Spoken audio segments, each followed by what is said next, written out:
ثم أما بعد فإن خير الحديث كتاب الله وخير الهدي هدي محمد صلى الله عليه وسلم وشر الأمور محدثاتها وكل محدثة بدعة وكل بدعة ضلالة. أيها الإخوة المؤمنون أوصيكم بتقوى الله. أعوذ بالله من الشيطان الرجيم. يوفون بالنذر ويخافون يوما كان شره مستطيرا.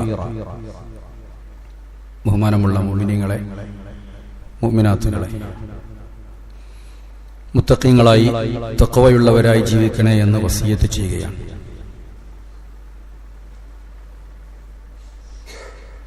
കഴിഞ്ഞ ഞായറാഴ്ച തിരൂരിൽ പോകേണ്ട ഒരാവശ്യമുണ്ടായപ്പോൾ അവിടുന്ന് ഒരാൾ വിളിച്ചു പറഞ്ഞു, ഇന്നിവിടെ ചന്ദനക്കുടം നേർച്ചയാണ്, കാല് കുത്താൻ പോലും സ്ഥലം ഉണ്ടാവില്ല, വരണ്ട, അത് അടുത്ത ഞായറാഴ്ചക്ക് മാറ്റി. ഇന്നലെ പത്രം നോക്കുമ്പോ പുതിയങ്ങാടി നേർച്ചക്ക് ആനയുടെ പരാക്രമണത്തില് ഒരാള് അത്യാസന്ന നിലയിലാണ്. 29ഓളം ആളുകൾ കോട്ടക്കൽ ഹോസ്പിറ്റലാണ്. ആനയുടെ പേര് ശ്രീകൃഷ്ണനും അപകടം പറ്റിയത് കൃഷ്ണൻകുട്ടിയാണ്. മാത്രമല്ല, ചികിത്സയിലുള്ളവരില് ആണുങ്ങളുണ്ട്, പെണ്ണുങ്ങളുണ്ട്, കുട്ടികളുണ്ട്, മുതിർന്നവരുണ്ട്, ഹിന്ദുക്കളുണ്ട്, മുസ്ലിങ്ങളുണ്ട്, എല്ലാ ജാതിയും എല്ലാം ഒത്തിട്ടുണ്ട്. ഇന്ന് രാവിലെ ഒരു സഹോദരൻ സമദാനി സാഹിബിന്റെ ഒരു ക്ലിപ്പ്, ഈ ആന ഓടുന്ന ചിത്രം ഇട്ടിട്ട് യാദൃശ്ചികമായി ശ്രദ്ധയിൽപ്പെട്ടു. അത് കുറച്ചു കാലം മുമ്പ് പറഞ്ഞൊരു പ്രസംഗമാണ്. അതിൽ പുതിയങ്ങാടി നേർച്ചക്ക് ആന ചവിട്ടിക്കൊന്ന കാര്യമാണ് കൃത്യമായിട്ട് അദ്ദേഹം പറയുന്നത്. ഇതൊക്കെ പറഞ്ഞു കൊടുക്കേണ്ടവര് പറഞ്ഞു കൊടുക്കണം എന്ന് അദ്ദേഹം പ്രത്യേകം പറയുന്നത്. അതുകൊണ്ടാണ് നേർച്ചയുമായി ബന്ധപ്പെട്ട ചില കാര്യങ്ങൾ പറയാം എന്ന് വിചാരിച്ചു.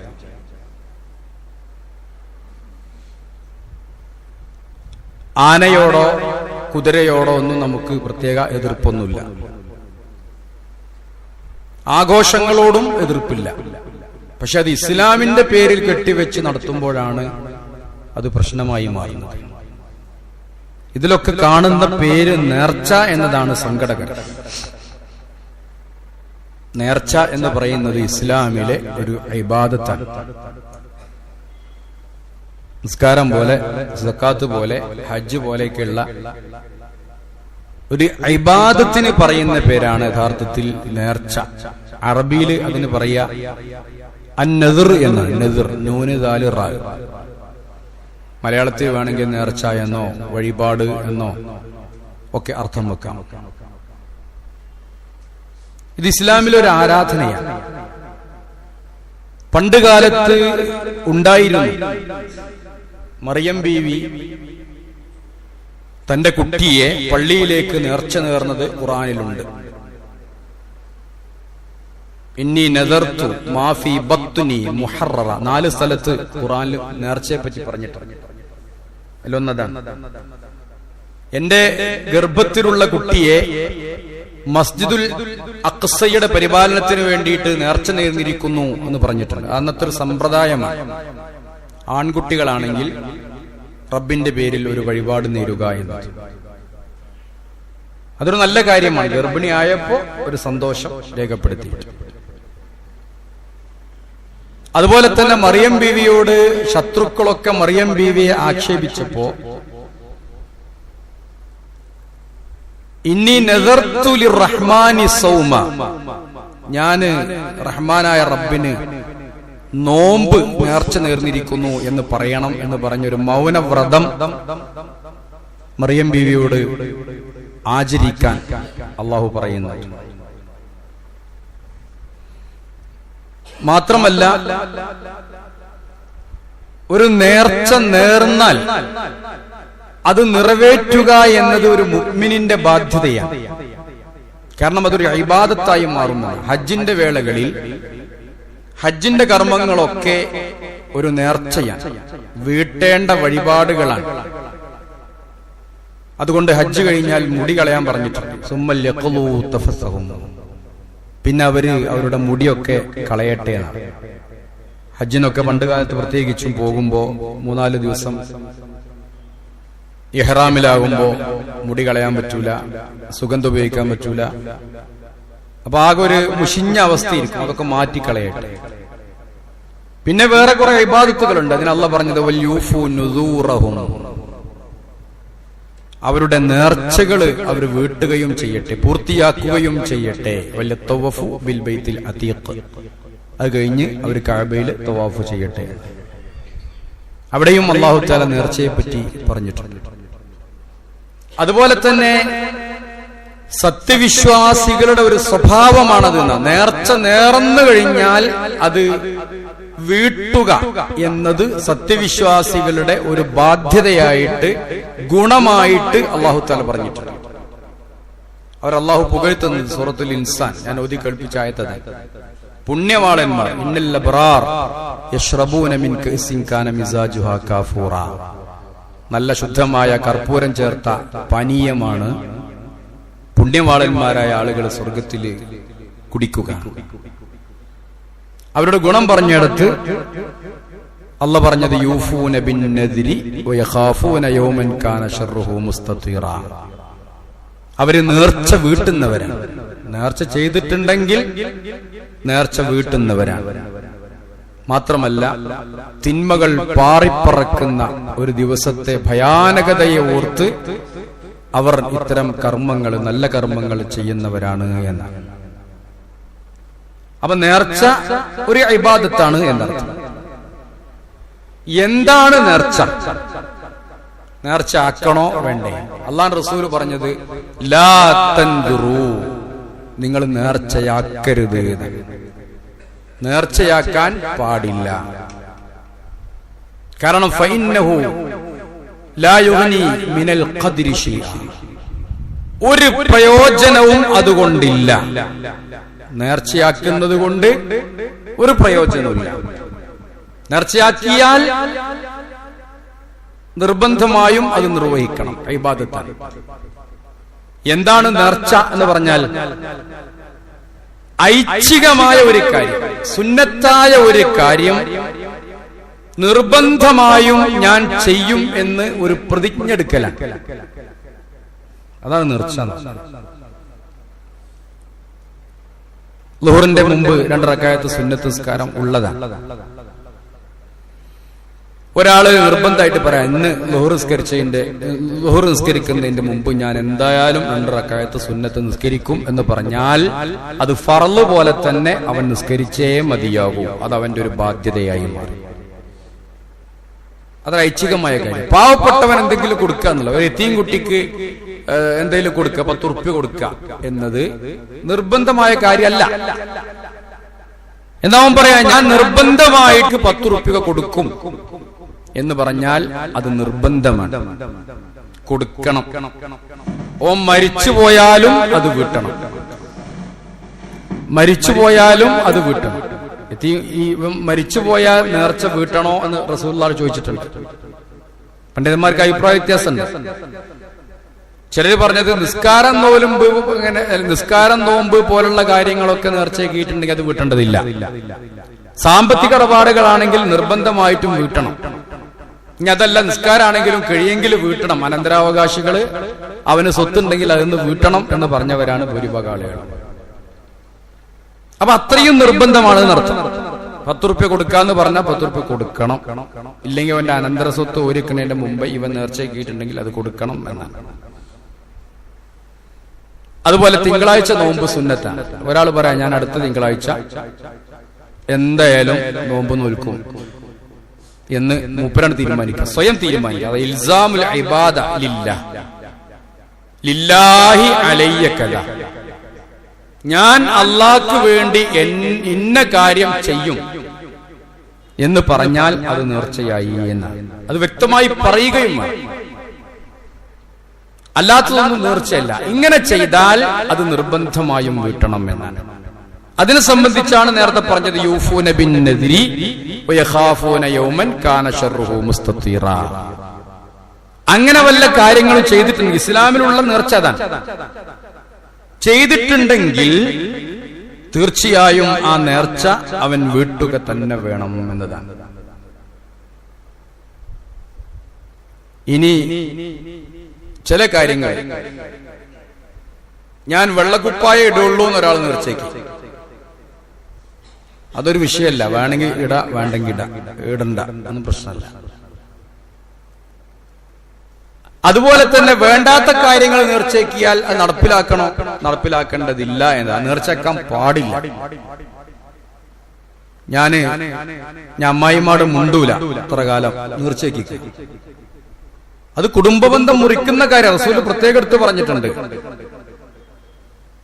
ലാ നദ്റ ഫീ മഅസിയത്തിൻ, തെറ്റായ ഒരു കാര്യത്തിലും അതുപോലെ തന്നെ കുടുംബബന്ധം മുറിക്കുന്ന കാര്യത്തിലും ആ നേർച്ചയാക്കാൻ പാടില്ല. മഅസിയത്തിൽ ഒരിക്കലും നേർച്ചയാക്കാൻ പാടില്ല. ഉണ്ടെങ്കിൽ തന്നെ അനുവദനീയമായ കാര്യത്തിൽ മാത്രം, ശറഅ് അനുവദിച്ച ഒരു കാര്യം. ഡ്രസ്സിന്റെ കാര്യത്തിൽ അതിനെ കണിശതല്ലല്ലോ. ഒരു സുന്നത്താണെന്ന് വിചാരിച്ച് കുഴപ്പമില്ല. വെള്ളവസ്ത്രം സുന്നത്താന്ന് പറഞ്ഞിട്ടുണ്ട്, അതിന്റെ അടിസ്ഥാനത്തിൽ ഞാൻ വെള്ളവസ്ത്രം ധരിക്കുള്ളൂ എന്ന് പറഞ്ഞാൽ അതൊരു നേർച്ചയാണ്. അവൻ ആ പറഞ്ഞ രൂപത്തിൽ അത് ചെയ്യേണ്ടതുണ്ട്. അല്ലെങ്കിൽ ഞാൻ തുണി എടുക്കുള്ളൂ, അതില്ല. തുണി അവനാണ് ഇഷ്ടമുള്ള ഡ്രസ്സ് എടുക്കാം, ഇടാം, ഭംഗിയുള്ള വൃത്തിയോടില്ലാത്ത ഡ്രസ്സ് ഇടാം. അപ്പൊ ഇങ്ങനെ ചില കാര്യങ്ങൾ ശറഇൽ ഉള്ള കാര്യങ്ങളാണെങ്കിൽ നിർബന്ധമായിട്ടും അവനത് വീട്ടണം എന്നാണ്. എന്നാ അത് ചെയ്യണോ? അതെന്നെ വേണ്ട എന്നുള്ള അഭിപ്രായമാണ് പണ്ഡിതന്മാർക്കുള്ളത്. അങ്ങനെ ചെയ്യേണ്ട ആവശ്യമില്ല. വെറുതെ ഒരു കാര്യം അവൻ ചെയ്യുകയും അവനെ നിർബന്ധമാക്കുകയും പിന്നെ അത് നിർവഹിക്കുകയും ചെയ്യേണ്ട ആവശ്യം ഇല്ല എന്നാണ് പണ്ഡിതന്മാരൊക്കെ പറഞ്ഞിട്ടുള്ളത്. അല്ലാഹുവിന്റെ റസൂൽ ഒരിക്കലും അത് പ്രോത്സാഹിപ്പിച്ചിട്ടില്ല. ഒരിക്കൽ റസൂൽ സല്ലല്ലാഹു അലൈഹി വസല്ലം പ്രസംഗിക്കാൻ, അപ്പൊ അബൂ ഇസ്രായേൽ ഒരു മനുഷ്യന്റെ പേരാണ്, അയാൾ വെയിലത്ത് അങ്ങനെ നിൽക്കുന്നുണ്ട്. നല്ല പൊരി വെയില്, സൗദി അറേബ്യയിലത്തെ വെയിലാണ്, ആലോചിച്ച് നോക്കി. അപ്പൊ ചോദിച്ചു, എന്താ ഈ മനുഷ്യൻ ഇങ്ങനെ നിൽക്കണെന്ന്. മൂപ്പര് നേർച്ചയ്ക്കാതെ. എന്താ നേർച്ചയ്ക്കണത്? 3-4 നേർച്ച ഉണ്ട്. അല്ല, 22 കാരറ്റ് നേർച്ചയാണ്, ചെറിയ നേർച്ചയൊന്നുമല്ല. ഒന്ന് വെയിലുള്ളുന്ന നേർച്ച, വെയില് കൊള്ളും. രണ്ടാമത്തത് ഇരിക്കൂലാന്ന്. മൂന്നാമത്തെ നേർച്ച ആരോടും മുണ്ടൂലാന്ന്. ആലോചിച്ചു. 4-മത്തെ നേർച്ച നോലുമ്പോ ഒൽക്കുന്നതാണ്. അപ്പൊ ആരോടും മുണ്ടാതെ വെയിലത്ത് നിന്നിട്ട് ഇരുന്നിട്ടല്ല, നോമ്പ് നോൽക്കും എന്നാണ്.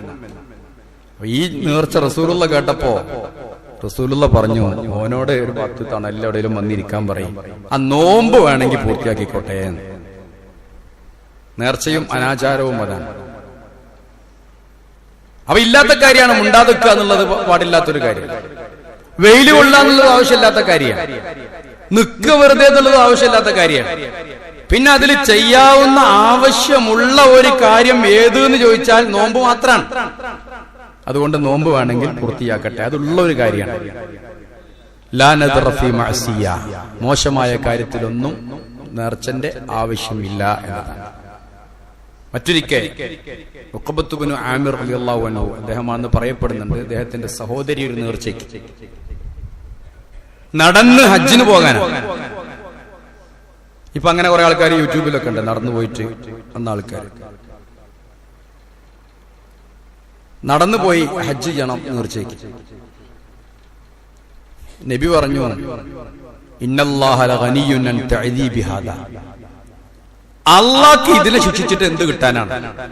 ആലോചിച്ചോക്ക്, ഈ ജാതി ത്യാഗം സഹിച്ചിട്ട് നടന്നു പോയിട്ട് വെയിലുണ്ട് നടന്ന് ഹജ്ജ് ചെയ്തിട്ട് എന്ത് കിട്ടാനാ? പടച്ചോൻ എന്ത് കിട്ടാനുള്ളത്? അതുകൊണ്ട് വാഹനം കയറി പോയിക്കോട്ടെ, അല്ല ബസ് വണ്ടി കിട്ടിയിട്ട് അതിന് പോയിക്കോട്ടെ, അല്ല നടന്നിട്ടൊന്നും ഹജ്ജ് ചെയ്യാൻ പോണ്ട, അങ്ങനെ നേർച്ചയാക്കേണ്ട ആവശ്യമില്ല എന്ന് പറഞ്ഞ് റസൂലുള്ളാഹി സ്വല്ലല്ലാഹു അലൈഹി വസല്ലം തിരുത്തുകയാണ്. അപ്പൊ ആവശ്യമില്ലാത്ത കാര്യം നേർച്ച ആവശ്യമില്ല. പിന്നെ എന്തിനാ നേർച്ച എന്ന് പറഞ്ഞാൽ വൈന്നമാ യുസ്തഖ്റജു മിനൽ ബഖീൽ, പിശുക്കന്മാരെ കയ്യിൽ നിന്ന് കാശ് പുറത്തേക്ക് വരാനുള്ള ഒരു മാർഗം മാത്രമാണെന്ന് റസൂലുള്ളാഹി സഹിയായ ഹദീസിൽ പഠിപ്പിച്ചത്. കാരണം ഒരു പിശുക്കനെ സംബന്ധിച്ചിടത്തോളം ഇങ്ങോട്ട് എന്തെങ്കിലും കിട്ടിയാലും അങ്ങോട്ട് എന്തെങ്കിലും കൊടുക്കണം. ഇപ്പൊ കണ്ടില്ലേ നമ്മുടെ കുട്ടികള് ധോത്തി ചലഞ്ച്, ബിരിയാണി ചലഞ്ച്, പായസ ചലഞ്ച്. എന്താ വെച്ചാൽ 10 റുപ്യ വെറുതെ ചോദിച്ചാൽ കിട്ടൂല. അപ്പൊ ഒരു പാക്കറ്റ് പായസം കിട്ടിയാന്ന് അങ്ങേരും പറഞ്ഞൊരു പായസം, അങ്ങനെ എന്നും ബിരിയാണി തന്നെ, എന്നാലും ഒരു ബിരിയാണി എന്തെങ്കിലും അങ്ങോട്ട് കിട്ടിയാലേ ചില പിശുക്കന്മാരെന്ന് കാശിട്ടുള്ളൂ. ആ മനഃശാസ്ത്രമാണ് അത് ഉപയോഗപ്പെടുത്തുന്നത്. അപ്പൊ പിശുക്കന്മാരിൽ നിന്ന് എന്തെങ്കിലുമൊക്കെ കിട്ടാൻ വേണ്ടിയുള്ള നേർച്ചയാണ്. അതാണ് നദ്റുൽ മുജാസാത്ത് എന്ന് പറഞ്ഞ നേർച്ച. എന്റെ രോഗം മാറിയാൽ ഞാൻ എത്തീം കുട്ടികൾക്ക്, എത്തീംഖാനയിലേക്ക് ഒരു 500 റുപ്യ കൊടുക്കാം. പിശുക്കന്റെ നേർച്ചയാണ്. പടച്ചോനോടാ വെല്ലുവിളി. എന്താ പറയണത്? എന്റെ രോഗം അള്ളാഹു മാറ്റി തന്നാൽ ഞാൻ എത്തീംഖാനയിലേക്ക് 500 രൂപ കൊടുക്കാം. ഇത് നദ്റുൽ മുജാസാത്താണ്. ഇത് ഹറാമാന്ന് പണ്ഡിതന്മാർ പറഞ്ഞിട്ടുള്ളത്. അധിക പണ്ഡിതന്മാർ ഹറാമാണ്, പാടില്ല. ചെയ്താ കൊടുക്കണം, മാറിയില്ലെങ്കിലോ കൊടുക്കൂല. പടച്ചോനായിട്ട് ബെറ്റ് വെക്കണ പരിപാടി. രോഗം മാറിയില്ലെങ്കിൽ എന്റെ 500 റുപ്യ എത്തിങ്ങാനെ കിട്ടൂല. അപ്പൊ ചിലപ്പോ രോഗം മാറും. അപ്പൊ ഒരു 500 റുപ്യ, അങ്ങനെയെങ്കിലും ഒരു 500 റുപ്യ എന്റെ വക എത്തിങ്ങാനൊക്കെ കിട്ടിയെങ്കിലോ? ആലോചിച്ച് നോക്കി നിങ്ങൾ. റസൂലുള്ള പറയാ, പിശുക്കന്റെ കയ്യിൽ നിന്ന് കാശ് പുറത്തു ചാടാനുള്ള ഒരു കാര്യമാണ്. അപ്പൊ ചുരുക്കത്തിൽ ഇങ്ങനെ നേർച്ച എന്ന് പറയുന്ന ഒരു ഇടപാട് തന്നെ ആവശ്യമില്ല. ഉള്ളത് ഇത് മാത്രമാണ്. ജാഹിലിയ കാലഘട്ടത്തിൽ ഒരുപാട് നേർച്ചകൾ ഉണ്ടായിരുന്നു. ഒരുപാട് നേർച്ച ജാഹിലിയ കാലഘട്ടത്തിൽ ഉണ്ടായിരുന്നു. ഖുർആൻ വ്യക്തമായിട്ട് സൂറത്തുൽ മാഇദയിൽ പറയുന്നു, കാലികളെ നേർച്ചയാക്കുന്ന സ്വഭാവം. ഇതൊക്കെ ഇന്നിങ്ങനെ വായിച്ചാല് യഥാർത്ഥത്തിൽ നമ്മുടെ ആൾക്കാരെ നേർച്ചയും ഇതൊക്കെ സെയിം ആയിട്ട് തോന്നും. അവര് പറയും, മാ ജഅലല്ലാഹു മിൻ ബഹീറത്തിൻ വലാ സായിബത്തിൻ വലാ വസീലത്തിൻ വലാ ഹാമിൻ വലാകിന്നല്ലദീന കഫറൂ യഫ്തറൂന അലല്ലാഹിൽ കദിബ വഅക്സറുഹും ലാ യഅഖിലൂൻ. ജാഹിലിയ കാലഘട്ടത്തിലുണ്ടായിരുന്ന നേർച്ച മൃഗങ്ങളെ പറ്റിയാ പറയാം. ബഹീറത്ത്, സായിബത്ത്, വസീലത്ത്, ഹാം, 4 മൃഗങ്ങളെ അല്ലാഹു തആല ഖുർആനിൽ എടുത്തു പറഞ്ഞിട്ടുണ്ട്. ഒരു മൃഗം 5 പ്രസവിച്ചാൽ, ഒട്ടകം 5 പ്രസവിച്ചാൽ അതിനെ ദൈവത്തിന്റെ പേരിൽ, ദൈവം അള്ളാഹു അല്ലാതെ ആരാധിക്കപ്പെടുന്ന ദൈവങ്ങൾ, അള്ളാഹ്ക്കല്ലോ ആരാധിക്കപ്പെടുന്ന ദൈവങ്ങൾക്ക് നേർച്ചയാക്കും. അതുപോലെ സായിബത്ത്, ചില മൃഗങ്ങളെ വെറുതെ നേർച്ചയാക്കും, മേഞ്ഞു നടക്കാൻ നേർച്ചയാക്കും. അതിനോട് വിടും, അതിനടയാളം വെച്ചു വിടും. അതെന്ത് ചെയ്താലും ആളുകൾക്ക് അതിനെ ഉപദ്രവിക്കാനോ ദ്രോഹിക്കാനോ ഒന്നും പറ്റൂല എന്നാ. ഇപ്പൊ കാണലില്ല, അടുത്ത കാലം വരെ ഉണ്ടായിരുന്നു. ഉള്ളാളത്തേക്കുള്ള ഒരു നേർച്ചക്കൊച്ചുണ്ടാവും, കൗത്തിലൊരു സെഞ്ചും കെട്ടി. ആട് ബസ് കയറി ആ ബസ്സിലുള്ളവരൊക്കെ എഴുന്നേറ്റു ഇതിനെ ബഹുമാനിച്ചിട്ട്. ആലോചിച്ച് നോക്കി പൊട്ടത്തറ എവിടെയോ എത്തിക്കുന്നുള്ളത്. ചില വിദ്വാന്മാര് കുട്ടികളൊക്കെ ഇപ്പോൾ അതിന്റെ കാശ് കുത്തിക്കട്ടച്ച് കാശൊക്കെ എടുക്കും. ഉള്ളാളത്തേക്കുള്ള ആടാ, അതെന്ത് ചെയ്താലും ഈ പാവപ്പെട്ട ചെറിയൊരു കച്ചവടം, ഒരു പെട്ടിക്കട വെച്ച് കച്ചവടം വായക്കട തൂക്കിയിട്ടുണ്ടെങ്കിൽ സാധനം വന്ന് തിന്നും. പാവ കച്ചവടക്കാരൻ, നിങ്ങളൊന്ന് പൊയ്ക്കാണീന്നു എന്നൊക്കെ പറയാം ആടിനോടെ. അങ്ങനെ ഒന്ന് പെരക്കി ആട്ടുന്ന പരിപാടി ഒന്നുമില്ല. നിങ്ങളൊന്ന് പൊയ്ക്കാണീന്നു, എന്താ ഇപ്പൊ നിങ്ങൾ കാട്ടുന്നൊക്കെ ചോദിച്ചിട്ട് അതിനോട് ഈ പായക്കൊല കൊന്ന് തൂക്കിയതൊക്കെ തിന്ന് നശിപ്പിക്കും. ഇത് ഞാൻ പറഞ്ഞതല്ല. ഈ ആയത്തിന്റെ തഫ്സീറുൽ ജലാലൈൻ എന്ന് പറയുന്ന ജലാലുദ്ദീൻ സുയൂത്തിയും ജലാലുദ്ദീൻ മഹല്ലിയും എഴുതിയുണ്ടാക്കിയ പള്ളി ദർസുകളിൽ ഓതുന്ന തഫ്സീറുകളിൽ അതിനെ വീണ്ടും ഹാഷിയ എഴുതിയിട്ടുള്ള സ്വാവി, ജമൽ തുടങ്ങിയ പണ്ഡിതന്മാരുണ്ട്. തഫ്സീർ സ്വാവിയില് വ്യക്തമായി പറഞ്ഞത് ഞാൻ ഈ പറഞ്ഞ കാര്യമാണ്. അന്ന് കാണുന്ന ജാഹിലിയത്തിലുള്ള നേർച്ച പോലെ തന്നെ ഇന്നും ചില ആളുകൾ ചില ആടിനെയോ മൂരിയെയോ നേർച്ചയാക്കി അടയാളം വെച്ച് വിടുന്നു. ആരാന്റെ പറമ്പിൽ കയറി പുല്ല് തിന്നാൽ അതിനെ ആട്ടാൻ പോലും സമ്മതിക്കൂല. വല്ലവനും അതിനെ ആട്ടിയാൽ ഇവൻ ഔലിയാക്കളെ ബഹുമാനിക്കാത്തവനാണെന്ന് പറഞ്ഞുകൊണ്ട്, വഹാബിയാണെന്ന് പറഞ്ഞുകൊണ്ട് അവനെ എതിർക്കും ആളുകൾ. അത് കുഫ്റാണ്. നേരെ ചൊവ്വ വിശ്വാസത്തോടുകൂടെ ചെയ്താൽ അവൻ കാഫിറാകുന്ന പണിയാണ് ചെയ്യുന്നത്. അല്ലെങ്കിലോ ആക്ഷേപിക്കപ്പെടേണ്ട കുറ്റകരമായ ഒരു കാര്യമാണ് ചെയ്യുന്നത് എന്ന് ഇമാം സ്വാവി റഹ്മഹുല്ലാ തന്റെ തഫ്സീറിൽ ഇത് രേഖപ്പെടുത്തിയിട്ടുണ്ട്. വലാ സായിബത്തിൻ, അതുപോലെ വലാ വസീല. ഒരാട് പ്രസവിച്ചു, ആൺകുട്ടിയാണെങ്കിൽ ദൈവത്തിന് കൊടുക്കും, പെൺകുട്ടിയാണെങ്കിൽ അവരെടുക്കും. ഒരാള് പ്രസവിച്ച ഒറ്റ പ്രസവത്തിൽ ഒരു ആൺകുട്ടിയുണ്ട് പെൺകുട്ടി ഉണ്ടെങ്കിൽ അതിനെ വസീല എന്ന് പറഞ്ഞിട്ട് നേർച്ചയാക്കി വിടും. അതുപോലെ ഹാമ്, ഒരൊട്ടക കൂറ്റൻ, ഈ കൂറ്റനിൽ നിന്ന് 5 ഒട്ടകമുണ്ടായാൽ 5 കുട്ടികൾ ജനിച്ചാൽ ആ ഒട്ടകത്തെ അഴിച്ചുവിടും, നേർച്ചയാക്കിയിട്ട് അഴിച്ചുവിടും. ഈ സ്വഭാവം ജാഹിലിയത്തിലുണ്ടായിരുന്നു. അള്ളാഹു പറയാം അങ്ങനെയൊന്നുമില്ല. മാ ജഅലല്ലാഹ്, അതിലൊന്നും ഒരു പുണ്യവുമില്ല. മിൻ ബഹീറത്തിൻ വലാ സായിബത്തിൻ വലാ വസീലത്തിൻ വലാ ഹാമിൻ, ഈ 4 വിഷയത്തിലും ഒരു പുണ്യവുമില്ല. പിന്നെന്താ സംഭവം? വലാകിന്നല്ലദീന കഫറൂ യഫ്തറൂന അലല്ലാഹിൽ കദിബ്, ഇതൊക്കെ അള്ളാന്റെ പേരിൽ കളവ് വെച്ച് കിട്ടുക. വഅക്സറുഹും ലാ യഅഖിലൂൻ, ഒരൽപ്പം പോലും അധികം ആളുകളും ചിന്തിക്കുന്നില്ല. എന്നാലും ഒരു പേടിയാ. നേർച്ചക്കൊറ്റനെ കാണുമ്പോ ചെറിയൊരു ബേജാറ്, അതിനെ ആട്ടുമ്പോ ചെറിയൊരു പേടി. ലാ യഅഖിലൂൻ, അല്പം പോലും ചിന്തിക്കുന്നില്ല. മാത്രല്ല വൈദാ ഖീല ലഹും ഇത്തബിഉ മാ അൻസലല്ലാഹു വഇല റസൂൽ, അല്ലാഹു റസൂലും നിങ്ങൾക്ക് അവതരിപ്പിച്ചത് നിങ്ങൾ പിൻപറ്റണമെന്ന് പറഞ്ഞാൽ അവർ പറയും ഹസ്ബുനാ മാ വജദ്നാ അലൈഹി ആബാഅനാ, ഞങ്ങളുടെ പൂർവ്വപിതാക്കള് കാട്ടിക്കൂട്ടുന്നത് ഞങ്ങൾ അനുകരിക്കുകയാണ് ചെയ്യുന്നത്, അതുകൊണ്ട് ഞങ്ങളുടെ പൂർവ്വപിതാക്കളായിട്ടുള്ള കാക്കക്കാരന്മാർ ചെയ്ത ആ താവഴി അനുസരിച്ച് ഞങ്ങൾ പോകുള്ളൂ, നിങ്ങളെ പുത്തൻ പ്രസ്ഥാനമൊന്നും ഞങ്ങൾക്ക് പറ്റൂല എന്ന് പറഞ്ഞ് അവരെ ആക്ഷേപിക്കും. അവലൗ കാന ആബാഉഹും ലാ യഅലമൂന ശൈഅൻ വലാ യഹ്തദൂൻ, സൂറത്തുൽ മാഇദയിൽ അല്ലാഹു വിവരിക്കാം. അവരുടെ പൂർവ്വപിതാക്കള് തീരെ ഹിദായത്തില്ലാത്തവരും ഒന്നും അറിയാത്തവരും ആണെങ്കിലോ എന്ന്. കാക്കക്കാരന്മാരെ വീട് നമുക്ക് പറ്റൂല, ഒക്കെ പൊളിച്ചു കയറ്റി അല്ലെ, തറവാടൊക്കെ പൊളിച്ചു കയറ്റി. കാക്കക്കാരന്മാരുടെ കുപ്പായം നമുക്ക് പറ്റൂല, തുണി നമുക്ക് പറ്റൂല, ഓല ഭക്ഷണം നമുക്ക് പറ്റൂല, ഓല ഈ ആചാരം മാത്രമേ നമുക്ക് പറ്റുള്ളൂ. ഓല എന്തെങ്കിലുമൊക്കെ ചെയ്തു വെച്ചിട്ടുണ്ടെങ്കിൽ അതിന്നും കിട്ടും മാറാൻ നമുക്കൊക്കെ ഒരു പ്രയാസമാണ്. ബാക്കിയൊക്കെ മാറി. അവിടെ നിന്നും കാക്കക്കാരന്മാരെ വാപ്പ വല്യപ്പന്മാരെയൊന്നും പറയില്ല.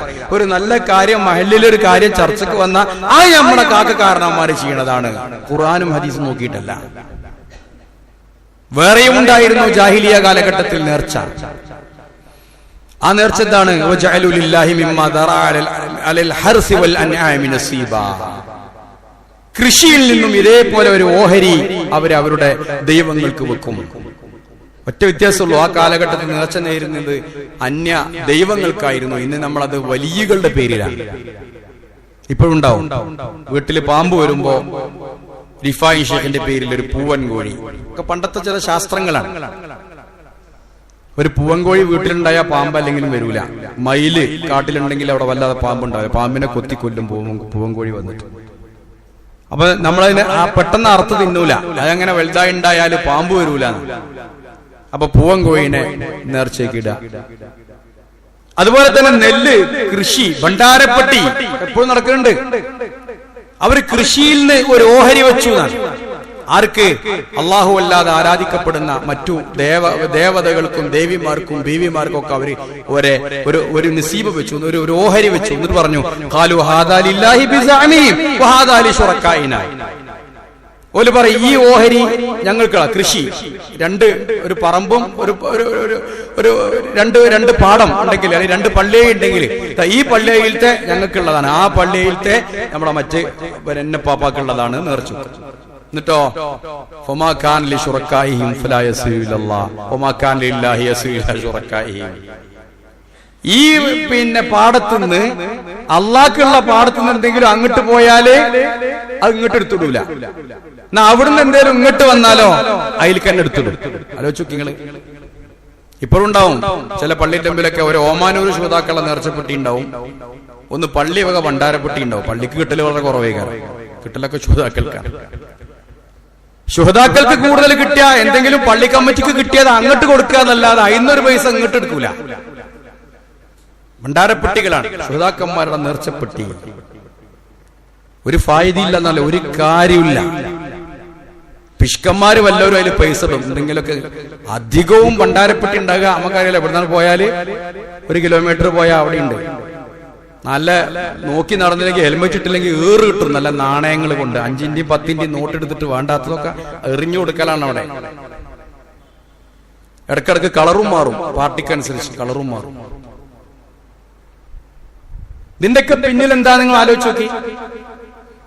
അത് അധികം ഉണ്ടാകുക എവിടെ? പഴയ കാലത്ത് കള്ളക്കടത്തുകാർക്കാണ് അധികം ഈ പെട്ടി ഉപയോഗപ്പെടുത്തുക. എന്തിനു വേണ്ടിയിട്ട്?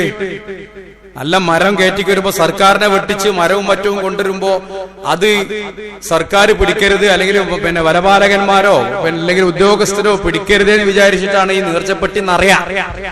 ബോർഡറിലാണ് നേർച്ചപ്പെട്ടി കൂടുതലുണ്ടാകുക. നോക്കുന്നുണ്ടോ? കർണാടക ബോർഡറിൽ, കേരളത്തിന്റെ ബോർഡറിലൊക്കെ, ബോർഡറുകളിലാണ്, തമിഴ്നാട് ബോർഡറിലൊക്കെയാണ് നേർച്ചപ്പെട്ടി കൂടുതലുണ്ടാകുക. എന്താ വെച്ചാ കള്ളക്കടത്ത് പിടിക്കാതിരിക്കാൻ വേണ്ടി. ഇന്ന് പത്രത്തിൽ വായിച്ചത് ആന ചവിട്ടിയാൾക്ക് എന്ത് പറ്റിയെന്ന് നോക്കിയപ്പോ വേണ്ടത് പുകയില, ചായം മുക്കിയ പുകയില ഇന്ന് ആരോഗ്യവകുപ്പ് പുതിയങ്ങാടി നേർച്ചയോടനുബന്ധിച്ച് പിടിച്ചിരിക്കുന്നു എന്നുള്ള വലിയ വാർത്തയാണ്. ചിത്രമൊക്കെ ഉണ്ട് പേപ്പറിൽ. തേയില മനുഷ്യൻ കുടിക്കുന്ന ഒരു ചായയാണ്, ആ കൂടി കുടിക്കാൻ പറ്റും. അതാണല്ലോ ഇന്നത്തെ നേർച്ച. പണ്ടത്തെ നേർച്ച എങ്ങനെയൊക്കെ ആയിരുന്നു. ഇന്നും അതിന്റെ ചില മോഡലുകളാണ്. അങ്ങനെ കൃഷി ഉണ്ടാക്കി അവർ വെക്കുമെന്നാണ്. അതൊക്കെ പഴയ കാലത്തെ നേർച്ചയായിരുന്നു. ഇന്നത്തെ നേർച്ച എന്തൊക്കെ തോന്യാസങ്ങളുണ്ടോ അതെല്ലാം നടക്കുന്ന ഒരു കാര്യമായിട്ടാണ് നേർച്ചയെ ഇന്ന് സമൂഹം കാണുന്നത്. ആലോചിച്ച് നോക്കി. എല്ലാ തോന്യാസം, വിഷം, മാലിന്യം, പെണ്ണ്, അഴിഞ്ഞാട്ടം, ആണും പെണ്ണും കൂടിക്കലരുക, എല്ലാ ജാതിയും. ആന, ഇസ്ലാമിക ചരിത്രത്തിൽ ഒരൊറ്റ ആനയുള്ളൂ. അത് കഅബ പൊളിക്കാൻ വന്ന ആനയാണ്. അതിനെ കൊണ്ടെടുക്കുന്നത് ആലോചിച്ച് നോക്കി. ഒറ്റ ആനയുള്ളൂ. അത് കഅബ പൊളിക്കാൻ വന്ന അലം തറ കൈഫ ഫഅല റബ്ബുക ബി അസ്ഹാബിൽ ഫീൽ. ആനക്കാരെ കൊണ്ട് റബ്ബ് എന്ത് ചെയ്തു എന്നറിയില്ലേ? അർസല അലൈഹിം ത്വയ്റൻ അബാബീൽ. നല്ല പക്ഷികൾ അയച്ചിട്ട് അവരെയൊക്കെ കൊന്നൊടുക്കിയ ആനയെ കൊണ്ട് കഅബ പൊളിക്കാൻ വന്നത് ഒരു ചരിത്രം മാത്രമേ ഖുർആൻ പഠിപ്പിക്കണുള്ളൂ. ആ ആനനെ കൊണ്ട് നടക്കുന്ന ആനനെ കൊണ്ടാണ് ഈ ഖബറിങ്ങെ പിന്നെ പൂജയും കാര്യങ്ങളൊക്കെ നടത്തുന്നത്. ആലോചിച്ച് നോക്കി. അവിടെ തന്നെ 2 യാറുണ്ടെന്ന് ഞാൻ മനസ്സിലാക്കിയത്. 2ന്റെ പേരും യാഹൂ തങ്ങളുടെ യാറമാണ്. അതിലെന്നെ പ്രശ്നമുണ്ട്. 2 കൂട്ടരും തർക്കത്തിലായപ്പോ 2 കബറുണ്ടായിക്കോളൂ, ഞാൻ അടക്ക് ഇവിടെ കടന്നോളാം, അടക്ക് അവിടെ കടന്നോളാന്ന് പറഞ്ഞു എന്നാ പറയണ്ടേ. അത് പറയന്നെ. അവിടെയൊക്കെ ഇസ്ലാമിന്റെ പേരിൽ നടക്കുന്നത് യാറത്തെങ്കിലുള്ള നേർച്ച എന്ന് പറയുന്നത് ഇസ്ലാമിന് അന്യമാണ്. യാറത്തുകളുള്ള ഒരു നേർച്ച എന്ന് പറഞ്ഞ ഇസ്ലാമിൽ അന്യമാണ്. പക്ഷെ ഇതിനൊക്കെ നമ്മുടെ ഉസ്താദന്മാരും മസാല ഉണ്ടാക്കുക. ഇപ്പോഴൊക്കെ പറയണ്ട് ഞങ്ങളാണ് കാര്യമായിട്ട് ഇതിനെ എതിർത്തിരുന്നത് എന്നൊക്കെ യൂട്യൂബിലൊക്കെ ഓരോരുത്തർ വയലു പറഞ്ഞു വിടുന്നുണ്ട്. പക്ഷെ നിങ്ങൾക്കറിയോ, ഔദ്യോഗിക രേഖകളെടുത്ത് പരിശോധിച്ചാൽ ഈ ഉസ്താദന്മാരായിരുന്നു ഇതിന്റെയൊക്കെ പിന്നിലുണ്ടായിരുന്നത്. നമ്മളൊക്കെ വിശ്വസിക്കുന്നു. ഒരു ഉസ്താദ് എന്തിനാ? ഒരു ഉസ്താദ് എന്തിനാണ്? ഒരു മഹല്ലിൽ ഒരു ഉസ്താദിനെ നിശ്ചയിക്കണം എന്തിനാണ്? അവിടെ പാരമ്പര്യമായി നടക്കുന്ന കാര്യങ്ങൾ പറഞ്ഞു പഠിപ്പിച്ചു തരാൻ ഒരു ഉസ്താദിന്റെ ആവശ്യമില്ല. അവിടുത്തെ ഒരു വല്യമ്മ മതി. നമ്മൾ ചെലവ് കൊടുത്ത്, നമ്മൾ പിടിയേരി ശേഖരിച്ച്, നമ്മൾ ശമ്പളം കൊടുത്ത് നമ്മുടെ നാട്ടിൽ നമ്മൾ ഒരു ഉസ്താദിനെ നിയമിക്കുന്നത് എന്തിനെന്ന് ചോദിച്ചാൽ നമുക്ക് നമ്മുടെ സ്വർഗത്തിലേക്കുള്ള കാര്യങ്ങളൊക്കെ പറഞ്ഞു തരാൻ വേണ്ടിയിട്ടാണ്. ശരിയായ ദീന് എന്താണെന്ന് പഠിപ്പിച്ചു തരാൻ വേണ്ടിയിട്ടാണ്. പക്ഷെ പഴയ കാലത്തുള്ള ഗ്രന്ഥങ്ങളൊക്കെ എടുത്ത് വായിച്ചു നോക്കി നിങ്ങൾ. ഇപ്പൊ മോശമല്ലേ ആൾക്കാരോട് ഇതൊക്കെ പറയണത്? അപ്പൊ ഞങ്ങളൊക്കെ എതിർത്തിരുന്നു എന്ന് പറയാൻ വേണ്ടിയിട്ട് ചില കാര്യങ്ങളൊക്കെ എന്തേ പണ്ടിങ്ങനെ ഒരാൾ ചോദിച്ച ഉസ്താദിനോട് ചോദിക്കുക, നിങ്ങൾ യൂട്യൂബിൽ തെരഞ്ഞാൽ കിട്ടും. ആനനെ കൊണ്ടുവരാൻ പറ്റുമോ? ആനക്ക് എന്താ കുഴപ്പം? ഉസ്താദ് ചോദിക്കുക, ആനക്ക് എന്താ കുഴപ്പം? ഒരു കുഴപ്പമില്ലല്ലോ. ആനക്ക് ഇപ്പൊ ഒരു കുഴപ്പമുണ്ടായിട്ടില്ല. അതാണ് ആനക്ക് എന്താ കുഴപ്പം? കരിമരുന്ന് പ്രയോഗം പറ്റുമോ ഉസ്താദേ? രേഖപ്പെടുത്തിയ പുസ്തകങ്ങളുണ്ട്, ആർക്കും നിഷേധിക്കാൻ കഴിയില്ല. ആളുകൾ കൂടുമ്പോ അവിടെ രോഗാണുക്കൾ ഉണ്ടാവും, കൊറോണയൊക്കെ ഉണ്ടാവും. അപ്പൊ രോഗാണുക്കൾ കുറെ ഉണ്ടാകുമ്പോ ആ രോഗാണു മുക്തമായ ഒരു അന്തരീക്ഷത്തിന് വേണ്ടിയിട്ട് അവിടെ കരിമരുന്ന് പ്രയോഗം നടത്തേണ്ടി വരും. അതുകൊണ്ട് ചിലപ്പം കരിമരുന്ന് സുന്നത്താന്നും കൂടി പറയേണ്ടി വരും എന്നൊക്കെ എഴുതി വെച്ചിട്ടുണ്ട്. ഇതൊക്കെയാണ് ഒരു കാലത്ത് പറഞ്ഞു കൊടുത്തിരുന്നത്. പിന്നെ നേർച്ചയിലെ അനാചാരങ്ങൾ ഒഴിവാക്കണം എന്ന് പറഞ്ഞിട്ടൊരു വിഭാഗം നടന്നു. ഞാൻ ആരും വിമർശിക്കല്ല കേട്ടോ, സംഗതിയിലുള്ള യാഥാർത്ഥ്യം പറയാം. നേർച്ചയിലെ അനാചാരം അതെന്താ? നമ്മൾ കണ്ടു നബി ഒഴിവാക്കിയത്. നോമ്പ് നോറ്റോട്ടെ അവിടെ വന്ന് വരുന്നോ? എന്നിട്ട് കുറെ ആൾക്കാർ സലാത്തിൽ കേക്കോട്ടും പടിഞ്ഞാട്ടും നടക്കുന്ന ഏർപ്പാടൊക്കെ ഉണ്ടായി. കൂട്ടരെ യാറം എന്ന് പറയണത് ഇല്ല. ഫത്ഹുൽ മുഈൻ എല്ലാ കുട്ടികളും ദർസിലെ കുട്ടികൾ ഓതി പഠിക്കുന്ന കിതാബാണ് ഫത്ഹുൽ മുഈൻ. അതിൽ പറയുന്നുണ്ട് ഖബർ ആ ഖബറിലെ മണ്ണെന്നെ ഇടാൻ പാടുള്ളൂ എന്നാണ്. ഒരു ചാണിലധികം പൊക്കാൻ പാടില്ല. പൊന്നാനി മഖ്ദൂം പള്ളിയിൽ പോയാല് നമുക്ക് അനുഭവത്തിൽ കിട്ടും. അതുകൊണ്ടാണ് ഞാൻ കാര്യം തുറന്നു പറയുന്നത്. സൈനുദ്ദീൻ മഖ്ദൂമിന്റെ ഖബർ നിങ്ങൾ കണ്ടിക്കണോ? കെട്ടിപ്പൊക്കിയിട്ടില്ല. കാരണം അദ്ദേഹം കിതാബിൽ അത്രയും കൃത്യമായി ഇത് കെട്ടിപ്പൊക്കിയിട്ടില്ല. ഒരു 4 പുറം ഒരു തടവ് വെച്ചിട്ടുള്ളൂ, ഒരു അതിര് കെട്ടിയിട്ടേ ഉള്ളൂ. ഖബറൊന്നും ചെയ്തിട്ടില്ല. കാരണം അദ്ദേഹം കിതാബില് ഖബർ കെട്ടി ഇപ്പം എന്തെങ്കിലും ചെയ്തിട്ടും അറിയില്ല കേട്ടോ. അടുത്ത് ഞാൻ പോയിട്ടില്ല. കിതാബിലെ ഖബർ കെട്ടിപ്പൊക്കുന്നതിനെ സംബന്ധിച്ച് കൃത്യമായിട്ട് ഫത്ഹുൽ മുഈൻ എഴുതിയിട്ടുണ്ട്. അത് പൊളിച്ചാൽ ആ കല്ല് എന്ത് ചെയ്യണം എന്ന് വരെയാണ് അതിൽ പറയുന്നുണ്ട്. ഫത്ഹുൽ മുഈനിലെ ചർച്ച ഉണ്ട്. അതാ ഞാൻ പറഞ്ഞത്, 8 ദീൻ ഉസ്താദന്മാര് നാട്ടിൽ പഠിപ്പിക്കൂല. ഇതിന്റെയൊക്കെ പിന്നില് സാമ്പത്തികമാണ്, അല്ലെങ്കിൽ കച്ചവടമാണ്, ബിസിനസ്സാണ്. ഇത് മനസ്സിലാക്കണം. ഞാൻ പറഞ്ഞു വരുന്നത് ഇസ്ലാമിലെ സുന്ദരമായ ഒരു ആചാരം.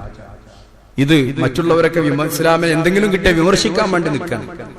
ആ സമയത്ത് നമ്മളൊക്കെ ഇങ്ങനെയൊക്കെ ചെയ്തു കൊടുക്കുമ്പോൾ ഇതുകൊണ്ടൊക്കെ ഉണ്ടാകുന്ന കാര്യങ്ങൾ ഇസ്ലാം തെറ്റിദ്ധരിക്കപ്പെടും. ഇസ്ലാമിലെ സുന്ദരമായ ഒരു ആചാരം തെറ്റിദ്ധരിക്കപ്പെടും. അതുകൊണ്ട് നമ്മൾ മനസ്സിലാക്കുക, നേർച്ചാക്കിയാൽ നേർച്ച നേരണം നിർബന്ധമാണ്. നേർച്ചയാക്കേണ്ട ആവശ്യമില്ല. നേർച്ചയാക്കിയിട്ട് യാതൊരു ഫലം കിട്ടൂല. യാറത്തുങ്കല നേർച്ച എന്ന് പറഞ്ഞ സമ്പ്രദായം തന്നെ അല്ല. അലി റളിയല്ലാഹുവിന്റെ ദഅവത്തിൽ പറഞ്ഞ നബി പറഞ്ഞു, വലാ ഖബറൻ മുശ്രിഫൻ ഇല്ലാ സവൈതഹു. ഉയർന്നു നിൽക്കുന്ന എല്ലാ ഖബറും തട്ടി നിരപ്പാക്കണം എന്നാണ്. നിങ്ങൾ കണ്ടിട്ടില്ലേ? നമ്മൾ പറയുന്ന ബഖീഉൽ ഗർഖദ് എന്ന് പറഞ്ഞ ജന്നത്തുൽ ബഖീഅ് എന്ന് പറയുന്ന ബഖീഉൽ ഗർഖദ്, അതുപോലെ അൽ മുഅല്ല എന്ന് പറയുന്ന ഖബർസ്ഥാൻ, അവിടേക്ക് നിങ്ങൾ പോയി നോക്കി. എത്ര മഹാന്മാരോട് വിശ്രമിക്കുന്നുണ്ട്. ഇവിടെ നമ്മളൊക്കെ മീസാങ്കല്ലും പടവും മാർബിളും ടൈൽസും ഒക്കെ ഇട്ട് ഇങ്ങനെ ഭംഗിയാക്കിയ ഖബറുകളാണ്.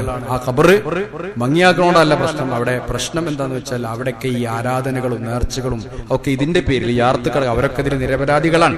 അതും കൂടി നമ്മൾ മനസ്സിലാക്കണം. അതുകൊണ്ട് മറ്റുള്ളവര് ഇസ്ലാമിനെ കുറിച്ച് മനസ്സിലാക്കുമ്പോൾ, വായിക്കുമ്പോൾ ഒരു നല്ല ചിത്രം നൽകാൻ നമുക്ക് കഴിയണം. ആവശ്യമില്ലാത്തതിൽ നിന്നൊക്കെ നമ്മൾ ഒഴിഞ്ഞു നിൽക്കാനുള്ള ധൈര്യം കാണിക്കണം. അല്ലാഹു അനുഗ്രഹിക്കുമാറാകട്ടെ. അൽഹംദുലില്ലാഹി റബ്ബിൽ ആലമീൻ വൽ-ആഖിബത്തു ലിൽ-മുത്തഖീൻ വലാ ഉദ്വാന ഇല്ലാ അലൽ ളാലിമീൻ വസല്ലി വസല്ലിം അലാ ഖാതിമിൽ അംബിയാഇ വൽ മുർസലീൻ നബിയിനാ മുഹമ്മദിൻ വആലിഹി വസഹ്ബിഹി അജ്മഈൻ. അമ്മാ ബഅദു ഇത്തഖുല്ലാഹ ഇബാദല്ലാഹ്. ബഹുമാന്യരെ, ഒരു കാര്യം കൂടി സൂചിപ്പിക്കാറുണ്ട്. ഇനി ഒരാൾ അങ്ങനെ നേർച്ച നേർന്നു എങ്കിൽ, ഒരു സുന്നത്തായ കാര്യം ചെയ്യാമെന്ന അയാള് വെറുതെ നേർച്ച നേർന്നു, പ്രത്യേക ഫായിദൊന്നും അതുകൊണ്ടില്ല എങ്കിലത് വീട്ടിൽ നിർബന്ധമാണ്. മരിച്ചുപോയാലും അത് വീട്ടിൽ നിർബന്ധമാണ് എന്ന് തന്നെയാണ് ഭൂരിഭാഗം പണ്ഡിതന്മാരും പറഞ്ഞത്. ഇനി ഒരാൾക്ക് അതിൽ നിന്ന് ഒഴിവാകണമെങ്കിൽ എന്ത് ചെയ്യണം? അതിനും ഇസ്ലാമിൽ പരിഹാരമുണ്ട്.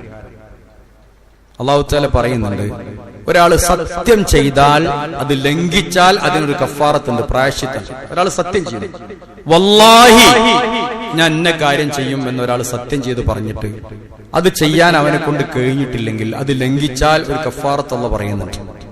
അല്ലാഹു പറയുന്നുണ്ട്, ലാ യുആഖിദുകുമുല്ലാഹു ബില്ലഗ്വി ഫീ അയ്മാനിക്കും. നിങ്ങൾ വെറുതെ പറയുന്ന സത്യം അള്ളാഹു എന്ത് ചെയ്യൂല, നിങ്ങളെ ശിക്ഷിക്കൂല. അപ്പൊ അറബികളുടെ സ്വഭാവം എന്ത് പറഞ്ഞില്ലേ, വല്ലാഹി വല്ലാഹി വല്ലാ വല്ലാ ഈ വല്ലാ ഈ വല്ലാ എന്ന് പറഞ്ഞാൽ അള്ളാഹ് തന്നെയാണ് സത്യം. അത് അറബികളുടെ ഒരു ലാംഗ്വേജ് ആണ്, അത് അവരുടെ ഒരു സ്ലാങ് ആണ്. അവരങ്ങനെ പറയും, എന്ത് ഈ വല്ലാ ഐ വല്ലാ എന്ത് പറഞ്ഞാലും അല്ല പറയാം. ഐവെ കൈന്ന് വരുന്നുണ്ട്, ഐവാ. അറബികൾ എന്തെങ്കിലും പറയും, ഐവാ, അത് സത്യം എന്നർത്ഥമാണ്. അതിനൊന്നും അല്ലാഹു ശിക്ഷിക്കൂല. പക്ഷേ വലാകിൻ യുആഖിദുകും ബിമാ അഖത്തുമുൽ ഐമാൻ, നിങ്ങൾ കൃത്യമായിട്ട് മനസ്സുറപ്പിച്ചുകൊണ്ടൊരു സത്യം ചെയ്താൽ അല്ലാഹു നിങ്ങളെ ശിക്ഷിക്കും. അങ്ങനെയാണെങ്കിൽ ഫകഫാറത്തുഹു, അതിന് പ്രായശ്ചിത്തമുണ്ട് എന്ന്. അതെന്താണ്? ഇത്ആമു അശറത്തി മസാകിൻ, 10 സാധുക്കൾക്ക് ഭക്ഷണം കൊടുക്കണം. അതാണ് നേർച്ചയുടെയും കഫാറത്ത്. അതാണ് നേർച്ച ചെയ്തിട്ട് നേരാൻ പറ്റില്ല എന്ന് വിചാരിച്ചോളി. എത്തീങ്ങാനൊക്കെ ഒരു 10 ലക്ഷം ഉറുപ്പിക കൊടുക്കാന്ന് പറഞ്ഞു കഴിഞ്ഞു, പക്ഷെ കൊടുക്കാൻ പറ്റിയില്ല. പറഞ്ഞാൽ അങ്ങനെ കൊടുക്കണം, കൊടുക്കാൻ പറ്റിയില്ല എങ്കിൽ ഇത് ചെയ്യണം. ഇത്ആമു അശറത്തി മസാകിൻ, 10 മിസ്കീന് ഭക്ഷണം കൊടുക്കണം. സാധാ ഭക്ഷണം മതി. മീൻ ഔസത്തി മാ തുത്ഇമൂന അഹ്ലീക്കും, നിങ്ങൾ നിങ്ങളെ കുടുംബത്തിൽ കൊടുക്കണ ഭക്ഷണം. നല്ല ഭക്ഷണം കൊടുക്കണമെന്നില്ല, വളരെ മോശമാക്കാനും പാടില്ല, നമ്മൾ സാധാരണ ചെയ്യുന്ന ഭക്ഷണം. ഔ കിസ്വത്തുഹും, അതിന് കഴിഞ്ഞില്ലെങ്കിൽ 10 മിസ്കീന്റെ വസ്ത്രം കൊടുക്കണം, അവർക്കുള്ള ഡ്രസ്സ് കൊടുക്കണം. അല്ലെങ്കിൽ ഔ തഹരീറു റഖബ, അല്ലെങ്കിൽ ഒരു അടിമയെ മോചിപ്പിക്കണം. ഒരടിമയെ മോചിപ്പിക്കണം. അതിപ്പോ ഏതായാലും നടക്കില്ല. ഇനി വമല്ലം യസ്തത്തി ഫമല്ലം യജിദ്, അതിനും കഴിഞ്ഞില്ലെങ്കിൽ ഫസിയാമു സലാസത്തി അയ്യാം, 3 ദിവസം നോമ്പ് നോൽക്കണം. 3 ദിവസം നോമ്പ് നോൽക്കണം. ഏറ്റവും ചുരുങ്ങിയത് അതെങ്കിലും ചെയ്യണം. ദാലിക കഫാറത്തു അയ്മാനിക്കും ഇദാ ഹലഫ്തും വഹ്ഫളു അയ്മാനക്കും. നിങ്ങൾ സത്യം ചെയ്താൽ ഇതാണ് അതിന്റെ പ്രായശ്ചിത്തം. അതുകൊണ്ട് ഇത്തരം കാര്യങ്ങൾ ശ്രദ്ധിക്കണം. വെറുതെ നാവോണ്ട് ഓരോന്ന് പറഞ്ഞിട്ട് പെടാൻ പോണ്ട, വെറുതെ നേർച്ചേക്കാൻ പോണ്ട ആവശ്യമില്ല. അഥവാ നേർച്ചയാക്കിയാൽ അത് പിന്നെ യൂഫൂന ബിന്നദർ, നിർബന്ധമായും അത് വീട്ടണം. മാ അൻഫഖ്തും മിൻ നഫഖത്തിൻ, നിങ്ങൾ ചെലവഴിക്കുന്നത്, ഔ നദർതും മിൻ നദിരിൻ, നിങ്ങൾ നേരുന്ന നേർച്ചകൾ, ഫഇന്നല്ലാഹ യഅലമുഹു, അല്ലാഹു തീർച്ചയായും അത് അറിയും. വമാലിൽ ളാലിമീന മിൻ അൻസാർ, അത് അക്രമികൾക്ക് ഒരു സഹായം പിന്നെ ഉണ്ടാവില്ല. അതുകൊണ്ട് നേർച്ച ചെയ്താൽ അക്രമത്തിലേക്ക് പോകാൻ പാടില്ല. വീട്ടാൻ പറ്റിയില്ലെങ്കിൽ ഈ കഫാറത്ത് ചെയ്യണം എന്നുകൂടി ഇസ്ലാം പഠിപ്പിക്കുന്നുണ്ട്. അല്ലാഹു അനുഗ്രഹിക്കുമാറാവട്ടെ. അല്ലാഹുമ്മ ഗഫിർ ലിൽ മുഅ്മിനീന വൽ മുഅ്മിനാത്ത് വൽ മുസ്ലിമീന വൽ മുസ്ലിമാത്ത് الأحياء منهم والأموات إنك مجيب الدعوات وقاضي الحاجات. ربنا ظلمنا أنفسنا وإن لم تغفر لنا وترحمنا لنكونن من الخاسرين. اللهم أعز الإسلام والمسلمين وأذل الشرك والمشركين. اللهم ربنا هب لنا من أزواجنا وذرياتنا قرة أعين واجعلنا للمتقين إماما. اللهم ربنا تقبل منا إنك أنت السميع العليم وتب علينا إنك أنت التواب الرحيم. اللهم ربنا اغفر لنا ولإخواننا الذين سبقونا بالإيمان ولا تجعل في قلوبنا غلا للذين آمنوا ربنا إنك رؤوف رحيم.